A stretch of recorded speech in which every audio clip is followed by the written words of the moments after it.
So, hi everyone, thank you for coming. I see we have a good crowd.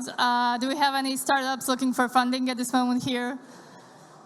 Good, okay, we'll let you know where to find these guys. Here with us we have Krisztian Gyepes. Yeah. From Elevator Labs. Switch positions? No, it's fine. I learned you by heart. We have Jure Mikuz from Credo Ventures, and South Central, I'm sorry. And we have Habermann from Credo Ventures. I'm really happy to have you guys here, and I'm really especially happy since in preparing for this panel, I've been reading a lot of articles, and they went something like, the VC is dead, the VC is crashing. So to have you here alive and kicking, it's great to see you guys. But, really the news is not really good for startups right now. There's news of valuation cuts, of down rounds. So maybe we could paint a better picture of what's going on and what can startups expect in the upcoming financial crisis. Maybe we can start with you, Jan. Sorry, I can barely hear you, but you were asking about the upcoming crisis and what startups can expect in that period of tough times. So it's always good to give good prognosis because people are never held liable for this prognosis, and I will probably be more liked if I give a good prognosis. I would start with what I think will happen to early stage startups in the region, because this is where Credo as the investor is focusing. And I would say that there's not going to be anything bad for them. I think that early stage, as we saw in the past during the previous crisis, is typically the least influenced stage of VC investments. And especially in that region, compared to what we saw in previous times, the amount of money among the investors is at very high levels. That money is ready to be deployed. And I would say that on the quantity of the deals, on the accessibility for startups, for early stage financing, and by early stage, to be more precise, I'm talking especially about seed and pre-seed, the availability will be there. And from the most recent experience, what we see in the market, I have to say that so far we haven't even noticed lowering valuations at seed and pre-seed. This is going to be probably a different story at later stages, but for seed and pre-seed, I'm very optimistic, and I'd be very optimistic if I were a founder. Okay, so Jure, what's your take? Have you seen some changes maybe in South Central Ventures? Yeah, I mean, we had this discussion 15 minutes ago, so pretty much aligned with what we think. But I mean, on one hand, yes, it's true. There's a lot of money flowing in to the markets in the region. There's a lot of EIF, PBRD sponsored new programs for early stage VC startups, which will help, of course. The only thing that I would be a little bit cautious about is the follow-on funding and exit potential. Because for follow-on funding, if you go to raise, I don't know, 10, 20, 30 million euro round, you'll need to talk to some other VCs that are not, EIF sponsored. They don't have the funds from vintage of 2020 or 2018 or 2019, and they will be much more affected by this new situation. So this will have an impact on their investment strategy. So I think that my advice still, if you're in a negotiation for a new raise now, go and close it, definitely. And if you want to have an advice for next couple of years, get some cash, get some meat, and then just work on your product, work on your team, work on your growth. Do not plan any fundraising in the next 2 years, maybe, for the follow-on stage or growth stage. Okay, so Krisztian, I have a slightly different question for you, because among all the bad news and the VC is dead, PwC actually published that the age of corporate venture capital is yet to come. because in the recent small Corona crisis, the CVCs were pretty solid. So what's your take on that? Well, I will be working on that to make it happen. Hopefully it will be strong. So I'd like to second the opinion of the two gentlemen. I see that, we see these charts of falling funding rounds, but these are usually distorted by the mega rounds that are happening, let's say, from Western Europe. It could be into Central European companies. And we do also, at CVCs and fellow CVCs, see that these pre-seed and seed opportunities are actually going at the same pace. Now, what will happen in the crisis? I read the news, and I mean that piece of article, and it was also claiming that in a dot-com bubble and after the crisis, CVCs actually backed out. They didn't get follow-on fundings, and all these funds, they just retreated. That's a fact, could well be. I think with the COVID times, digitalization and this whole tech craze sparked, and it will continue. So despite the fact that we don't have COVID anymore, I think technological innovation for corporations is not something that they can just ignore. They will still have to dedicate budgets for that. And the CVC, having a pure financial mandate, let's say, the same way that we do at Elevator Ventures, they will be producing investments, making investments, right? Let's say 20 of them. And if the time comes, if they say that in the portfolio there is a solution that can be reused, then the bank, in our case, or the corporate, in other cases, can just simply double down on the investment.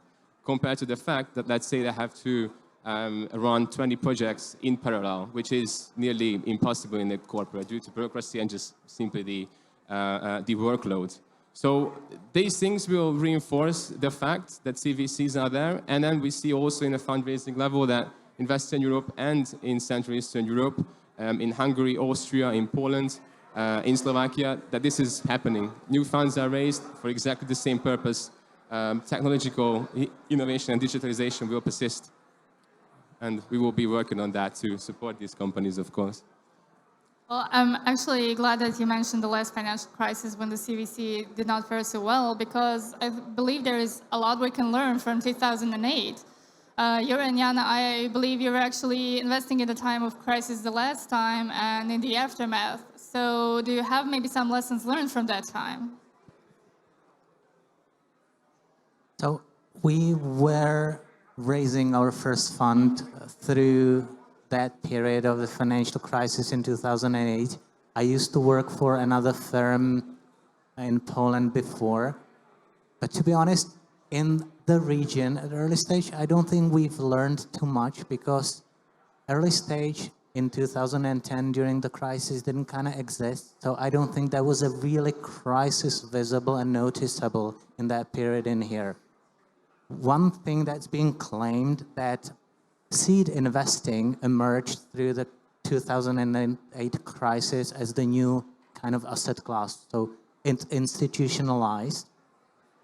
So my take might be that throughout this crisis, it might be actually pre-seed that will benefit, because we've seen that in the past more and more money flows into founders who've got the right background, the right experience, and the right profile that are able to raise money without having even started working on the product. And more institutions are willing to give them the money. It's been always the case to the high-profile, very special founders, but I think it's been more visible recently. So maybe this can be one learning, that venture capital is flowing during the crisis more and more towards the early stages, because it's finding the path of the least resistance. When later stage rounds are getting difficult, investors more cautious. But I'm guessing here. Jure, can you tell us some of your experiences? Yeah, I mean, I did the first fund closing in April 2008. So that was just before the, the first storm hit the the global financial world. And I went through the first financial crisis doing the investments, which was good. But I agree with Jan. It was the market was so under matured at that point that it's not comparable to what we are seeing today. We had so I wouldn't say that maybe we will have more opportunities to invest in this situation right now compared to 2008, 2009. But I had one experience from that.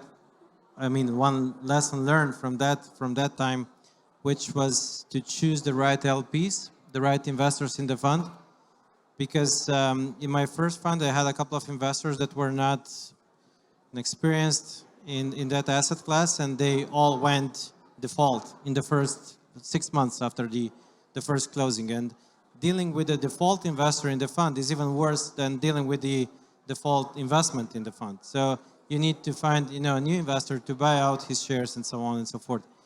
And I think that, yes, it's much different now. The market is much more developed.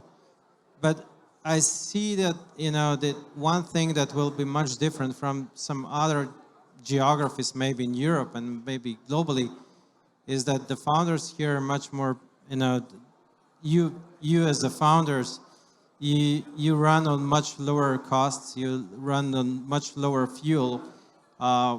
You do not rely to be in the fundraising mode every 6 or 3 or 10 months.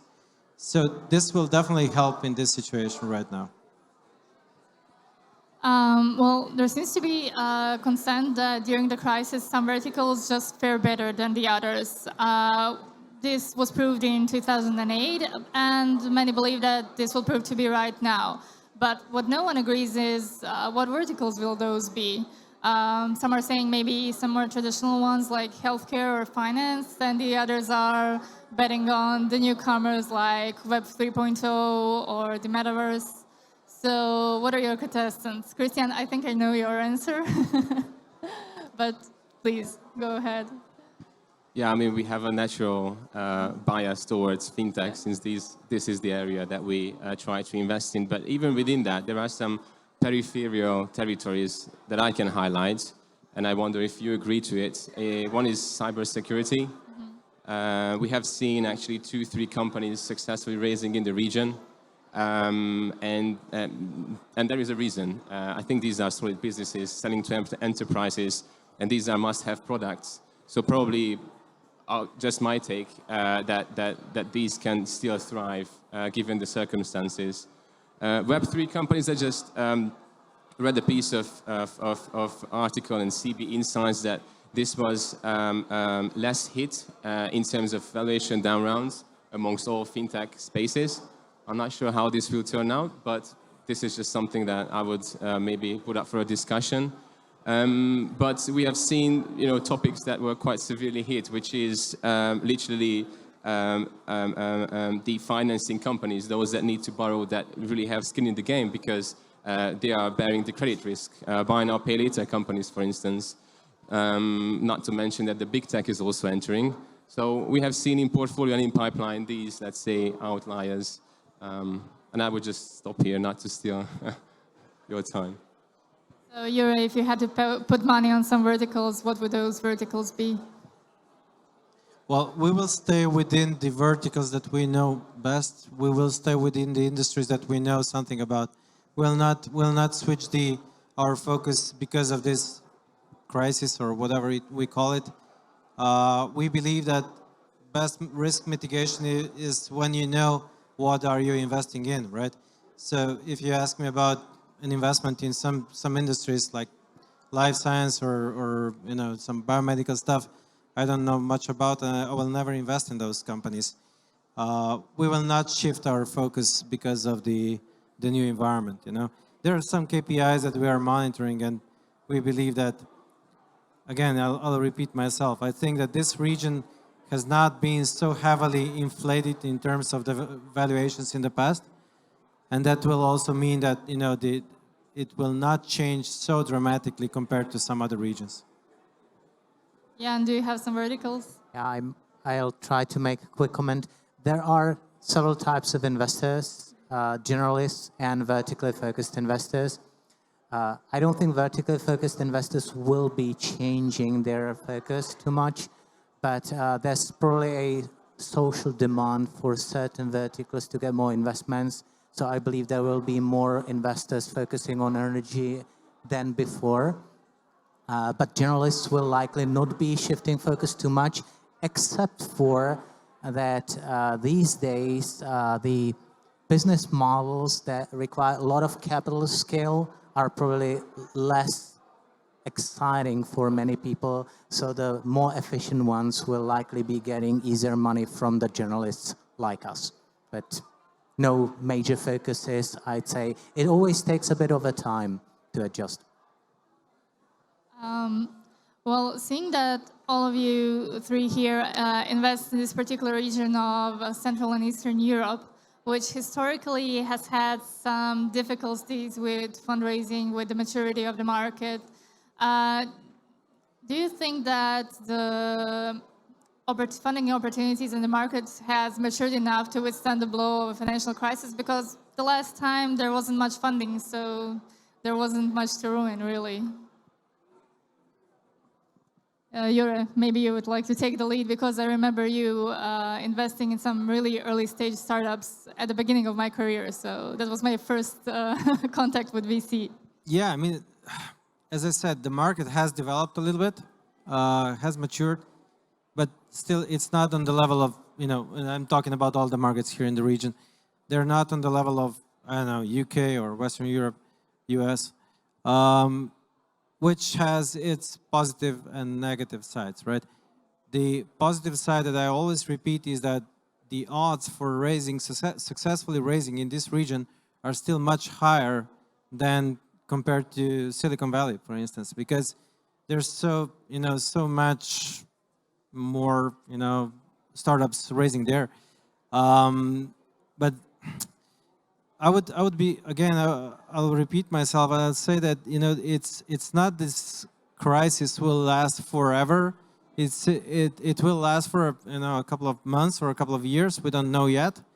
But if you have a solid business case, if you have if you know your route towards some profitability problem, then probably you will find somebody that will, support you in your early stage here. It's the funds are normally incorporated for 10 years, and we have to invest in the first 5 years. So given the number of new funds that are rising right now on these markets here, I'm feeling quite comfortable that there will be money to be deployed for the startups here. Actually, read an interesting theory the other day when preparing from Vuk Vukovic. He's our political economist, who said that everything that was a disadvantage for startups in the region, like difficult access to capital and more modest valuations, may actually turn out to be an advantage now in these times. Jan, do you think that's true? Yes and no. Obviously, this persistence and ability to do something out of very little is one of the big strengths of the culture in Central Europe. And it's been demonstrated across some of our portfolio companies that didn't quite succeed in their ambition to grow rapidly. But at the same time, at some point, they switched into that survival mode. And we've got some companies that, operate 8 years and switch completely to this organic operations.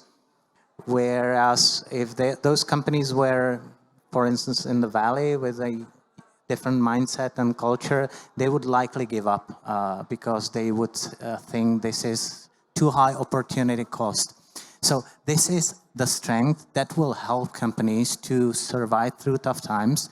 But the no, which I mentioned at the beginning, is that it frequently comes with a flip side of the coin, that that mindset might be at some point slowing the companies down. And at the end of the day, the VC is about the outsized growth. really trying to do something extraordinary, and the organic growth, as much as it can be a successful company, it can be a great financial outcome for the founder, it can be perfectly healthy operating company. From a VC point of view, this outcome is not a success. And as long as the companies or the founders understand it, if they decide to go for a VC, they need to have that ambition and that drive and not get slowed down through tough times to try to be too lean to slow down the growth. Okay, so I would like us to take these last 5 minutes, wow, the time just flew by, to maybe summarize all the advice you have for the startups, and maybe to summarize some good practices for the startups who are looking to either raise or develop their business further. So maybe we can start with you, Krisztian. What should startups do in the face of potential financial crisis? I mean, when there is danger lurking in the back, I think all of us would agree that an extension of the runway so that they are not imperiled, that they don't face a situation where they couldn't raise. Obviously, that's the reason for having. But even best practices, if it wasn't for hard times, I would say startups raise for at least 12 months. So those that just raised, probably they have it. We also have companies that did that, and of course try to ensure that the ones that are, let's say, close to raising a new round would at least have some extension of runway, again, to the detriment of expansion, obviously. I would say spend on product rather than marketing and expansion. If, let's say, the market is not fit to sell your to sell your product, you don't need to pour into Facebook and Google advertising, rather spend in your product. That tends to compound over time. And if you're right, then you will see a big benefit out of that. And unfortunately, we see that many companies are laying off people, and very, very talented people. Even within our portfolio, we see that. And I would advise all people to take a look around themselves, founders or head of people within your companies, and hire these people now, because they may go back to the secure jobs. And these are a huge talent pool that are shifting away from those companies that may be suffering a bit. So it's a good opportunity to sign them early, and then you can, of course, have it back with a great return when things are changing, let's say, in the future. Jure, what would you advise startups, maybe even startups from your funds, which are exiting that early stage and entering the part where they need Series A or any subsequent series? So what would you advise them? Yeah, we are already advising them. I mean, the extension of the runway is, of course, one of the most common advices right now. Definitely, they need to use this situation now as an opportunity for something new, because everybody was complaining about the talent and the prices of the basically everything in the last few years. So it's a new momentum that they need to use in their favor, and they need to work on some long-term arrangements, which will be attractive in a couple of years, not today, because as I said, this will end at some point, and we need to live on. I mean, we need to move forward. We don't, if we just stop here and put the brake, full brake on all the costs and all the marketing, all the hires and everything will probably go bust, sooner or later. It's the end of one, I would say, fairy tale that was on the market, but I think that we need to use this opportunity for something new now. Okay, so Jan, I want to end on a high note, and I read in an interview you gave that basically venture capital is betting on the future of the market, and that, of course, you'll keep betting through the crisis. So does that mean you think the future is bright and that good things will come out of this maybe bumpy road ahead? Not only that I think it, but I know it. Because the history has shown us in the past that people, the mankind will always is able to adapt and find the best out of the worst situations. And this is definitely going to happen even in the venture capital. The substance in the region, the talent, the knowledge, and the experience is getting only better. So the whole startup/venture capital scene will be getting better in the future as well. And I would bet right away that within the next 5 years, there's going to be at least 5 new, very successful companies out of the region that will be VC-backed and that will be recognized all over the world. Thank you. And thank you, audience, for coming here. Remember these guys, Krisztian from Elevator Labs, Jure from South Central Ventures, and Jan from Credo Ventures. Feel free to find them in the hallways. You heard them, there's money. So thank you, everyone, and I hope this was useful.